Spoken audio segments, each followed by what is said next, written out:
Rises Adventure TV. Let's go.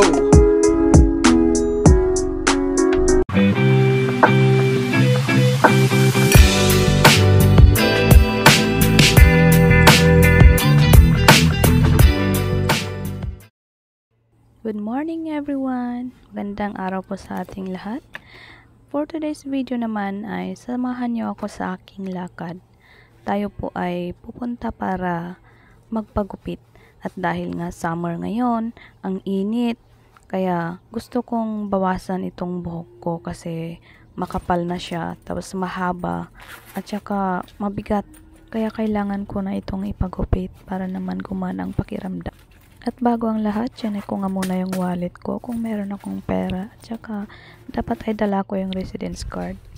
Hinanda ko na nga rin itong aking munting service. Binili ko nga pala ito sa Amazon. Hindi ito provide ng boss ko. At sa kagustuhan kong magkaroon ng bike para naman makagala-gala ay pumili na lang ako sa Amazon. Foldable nga pala ito. Kaya pwede kong may uwi sa Pinas. Dahil sa aking pagkagala ay may nakita akong parlor na malapit kaya dito ako pupunta ngayon. About 15 minutes ng pagbabike ay nakarating na ako dito sa site. Kailangan ko palang tumawid dito sa kalsada kaya inantay ko munang walang sasakyan. Dito nga pala yung harapan ng parlor. Paaralan ito ng elementarya.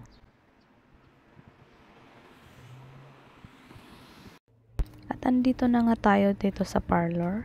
Kakatukin na natin. First time ko nga pala dito kaya nahihiya ako. Kinakabahan ako dito. Kinatok ko na nga yung pinto. Ang sabi niya pull. Pero nung hinila ko mahirap naman. Kailangan pala niyang buksan una sa loob. Pagbukas ng pinto, syempre nag-greet na ako dyan. At itinuro na yung upuan kung saan ako pupwesto. Yan, tinanong nga kung ano ang gagawin. Ang sabi ko, cut to suru o magpapagupit lang ako, sabi ko. At ito na nga, ginupitan na nga ako. Habang ginugupitan ako ay binibiro niya ako. Tumanda raw ang mukha ko.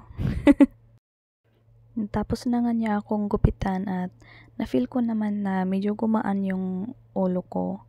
Hindi na siya katulad ng dati na mainit at saka mabigat. Akala ko nung una ay assistant itong matandang ito at yung mas bata ay siya yung tagagupit. Pero itong matanda pala ang tagagupit. Kaya naiintindihan ko naman kung hindi niya nakuha ng husto yung pinakita kong picture na style sana ng buhok ko. Sa totoo lang ay habang ginugupitan ako nito kanina ay naaawa ako. Dahil ang tanda-tanda na niya pero naghahanap buhay pa rin siya. Dito mo makikita na dito sa Japan, habang nabubuhay ka ay kailangan mong kumayod kasi habang nabubuhay ka, madami kang dapat bayaran. At eto na nga, natapos na ang pagpapagupit ko, kaya naman inaya ko siyang magpa-picture sa akin. Gusto kong i-treasure itong memory ko sa kanila. Baka sa susunod na magpapagupit ako ay wala na itong matanda. Pero wag naman sana. At nung inaya ko silang magpa-picture ay okay naman sila. Pumayag sila. About naman sa kung magkano ang pagpapagupit ay 2,400 yen ang aking binayaran. Hanggang dito na lang po ang aking video at thank you for watching again.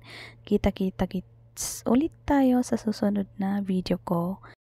Marami pang mga karanasan ang gusto kong i-share sa inyo about sa buhay ko dito sa Japan. Abangan!